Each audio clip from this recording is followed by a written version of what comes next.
जिवंत देव, जो पवित्र प्रभू येशू ख्रिस्ताच्या नावाला धन्यवाद देऊ. पौलाचे करिंथकरास दुसरे पत्र 5वा अध्याय 1ल्या वचनापासून मी आपल्यासाठी वाचतो. कारण आम्हाला ठाऊक आहे की आमचे पृथ्वीवरील मंडपरूपी गृह मोडून टाकण्यात आले, तर देवाने आम्हासाठी सिद्ध करून ठेवलेले आमचे निवासस्थान स्वर्गात आहे.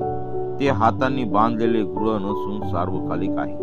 ह्या गृहात असताना आम्ही स्वर्गीय गृहरूप वस्त्र परिधान करण्याच्या उत्कंठेने करतो. आम्ही अशा प्रकारे वस्त्र परिधान केलेले असले म्हणजे आम्ही उघडे सापडणार नाही. कारण जे आम्ही ह्या मंडपात आहोत ते आम्ही भाराक्रांत होऊन बनतो. वस्त्र काढून टाकावे अशी आमची इच्छा आहे असे नाही, तर ते परिधान करावे अशी इच्छा बाळगतोय, यासाठी की जे मर्त्य आहे ते जीवनाच्या योगी ग्रासले जावे. वाचलेले वचन देवापाशी